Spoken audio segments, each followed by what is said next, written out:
Hi again. So this watercolour is completely dry. If you remember last time, I blasted in some washes of different colours, let them mix, and that's worked out okay. It's quite a nice way if you're trying to mimic nature. Letting the watercolour create these random patterns is often more effective than if you try and replicate it consciously. So I'm not sure I will keep all of these patterns within the grass or the countryside, but many of them I will. But anyway, what I'm going to do today is work on some of the animals. We'll start with these two background sheep here. So I've switched to my interactive acrylics, and the palette's a bit messy, but I've got tinting white there, cad yellow there, cad red, ultramarine blue, and burnt umber. I'm going to start with a little flat synthetic, which is a little bit frayed. And what we will do is mix up a fairly pale sheep colour. So I need to keep things pale and fairly cool for back here. So tinting white, a little touch of the burnt umber, some of the yellow, and we'll start off with that. And I'm just going to use the corner of the brush. It's a fairly sizable brush given the tiny size of the animal back here. But that's not bad. That's a fairly cool, neutral colour. I haven't worried about covering up the outlines just yet. We'll come to that in a moment, possibly. Let's use that same colour for this next sheep.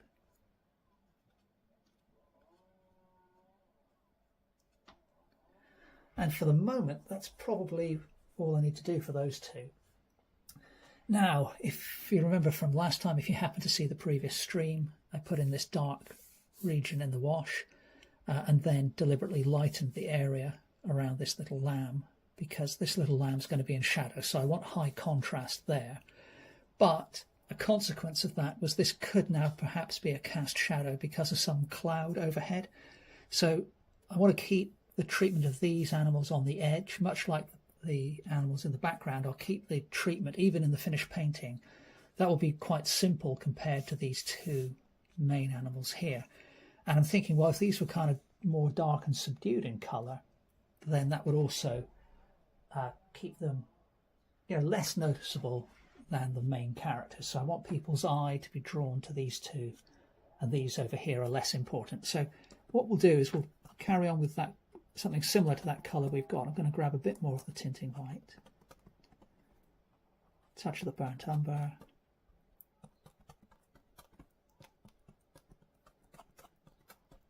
and a touch of the cad yellow,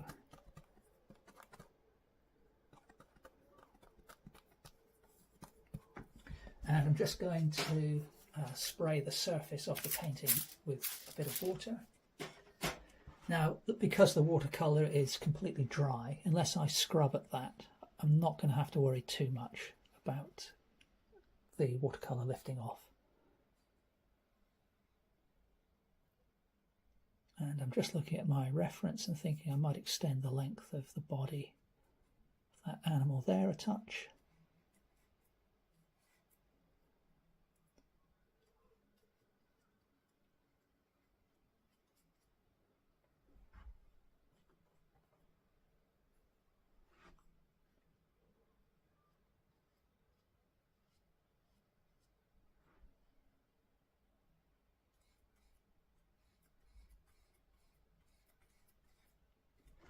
And at the moment, I quite like this colour that I'm putting down, because these sheep are almost disappearing into the field itself. Now, they'll become more apparent when I add some shadow and highlights, but nevertheless, I still quite like this mid-tone that I'm putting down at the moment.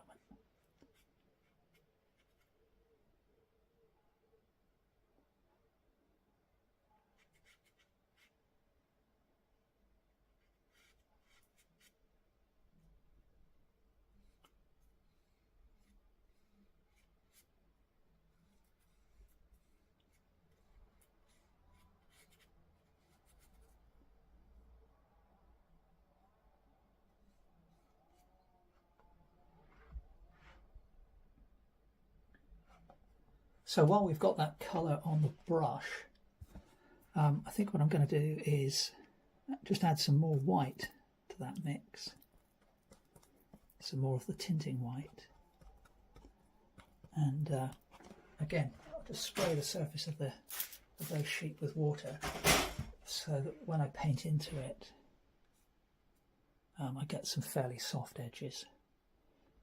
So only considering the big shapes at the moment. I'm not worried about texture too much. I'm just squinting at my reference and asking myself, well, where are the lighter areas of these animals? And then, because I'm painting wet in wet, that's going to do some of the work for me in terms of automatically creating textures and soft edges and things.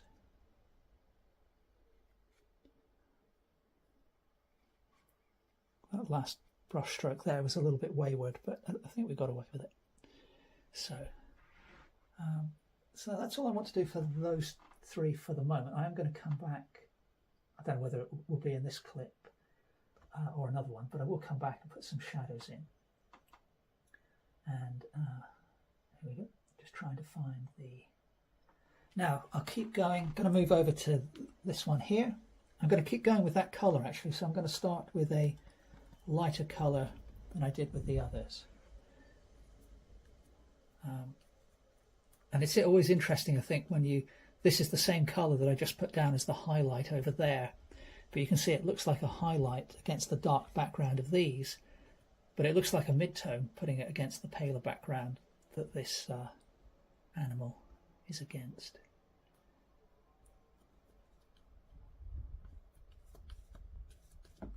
So just begin by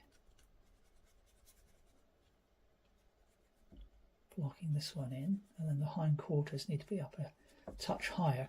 So I'm getting a bit of green in the mix because as I move the acrylic or the wet paint over the watercolor marker drawing that I did, that watercolor marker will bleed into the paint, and that's really not a big deal for what I'm doing here. I can cover it up if I don't like the effect I can get, but I mention it because if you do paint yourself, it can be something that gives interesting effects, and you can choose to do quite deliberately.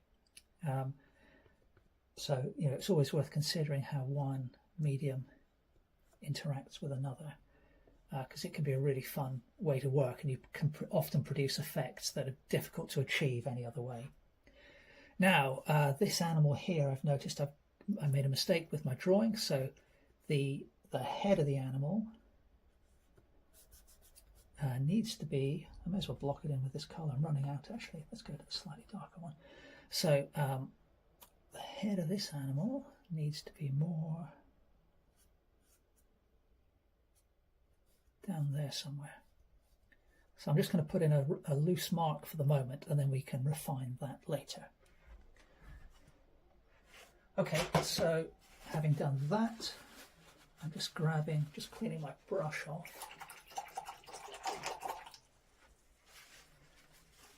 And again, just want to spray the surface of the painting where I painted that last sheep with a bit of water, and I'm just picking up pure. Got a little bit too much water on my brush, I think, but we'll see if it works.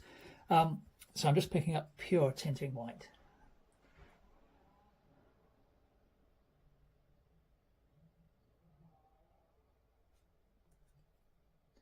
Now, it's not looking like pure white because, firstly, the paint's so fluid, and I'm painting on top of, what is a mid-tone. But, as mentioned previously, that wet in wet's going to give me some nice fleece-like textures, and also that translucency of the white I'm putting down now. That's going to add a lot of depth and extra dimension to my highlights.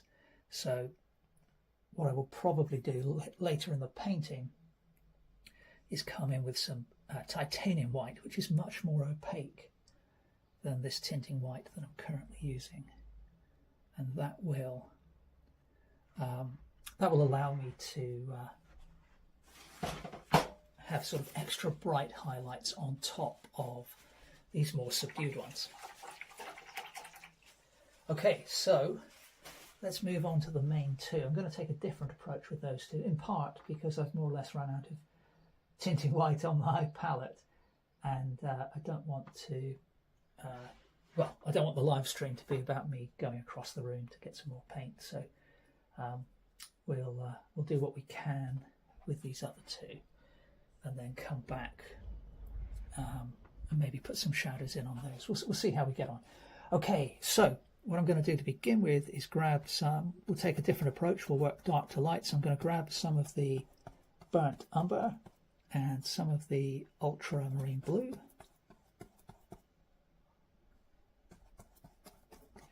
And that doesn't give me a black, but it does give me a very dark tone. So we'll begin by applying some of that to this little lamb.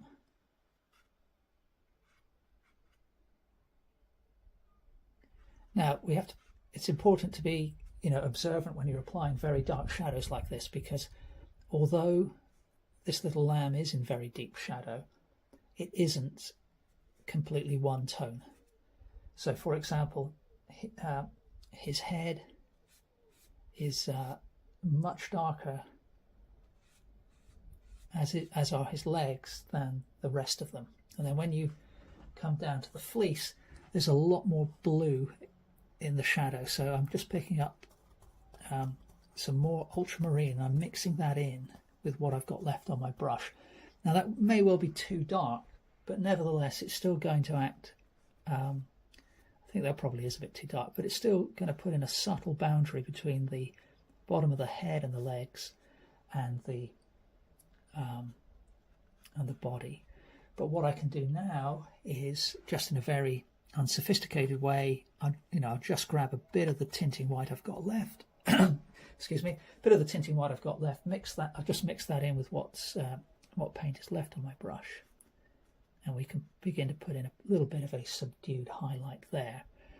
And I'm just pondering whether I can use this mix towards a cast shadow colour, as we've got it on the brush.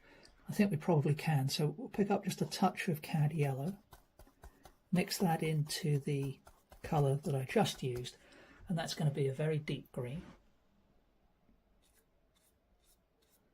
Some might say blue. Let's put a bit more yellow in there.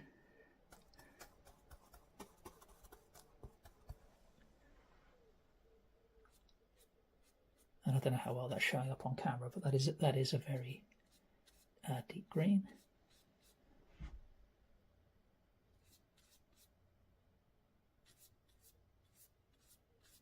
And notice that the way I'm painting this, I'm moving my frayed flat brush in more or less vertical strokes, because that's automatically creating a grass-like frayed edge along the top of this shadow. So it just saves you a bit of work if you can think about how to use the brush in the most efficient way.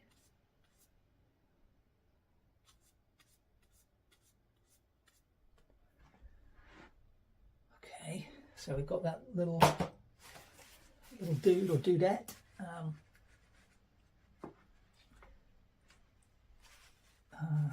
Sheltering there behind the adult. So just wipe my brush off, and again, while I've got this colour on the brush, I'm going to take a bit of that, what little tinting white we've got left, and mix that in with that same deep green. And what I'm going to do is I'm going to use that as a shadow colour on the underside of the adult. And the reason for that is a fairly bright day when I took my reference photo, and a lot of the shadows are tinted green. The shadows on the on the underside of the adult animal here, because the light's reflecting up off of the grass onto the near white colour of the sheep. So the head is casting a similarly coloured animal down the body, and I think I'm going to more or less leave things like that for today. So so things are starting to resolve a little bit more now. So these two are very simply treated. I'll probably add just a little more in terms of shadow to those eventually, so that they look a bit more 3D. I'm happy with the subdued tone I've got going on here. I will add some shadows and perhaps some highlights. My thinking at the moment is to keep the two lambs in very subdued lighting. Same with the sheep here, but maybe have the head kind of in a little bit more, in a bit more bright light. This one will continue and be in bright light with the correction to the head, but won't be in as much detail in the finished painting as these two, which will be in the strongest light and the most resolved. Yes, so I'm kind of running out of the paint I need on my palette, so I need to have a little think and refresh my palette, possibly even clean my palette. We'll see how that goes, and I'll come back to this fairly soon. Okay, I think that's it for today. Thank you for watching. Cheers.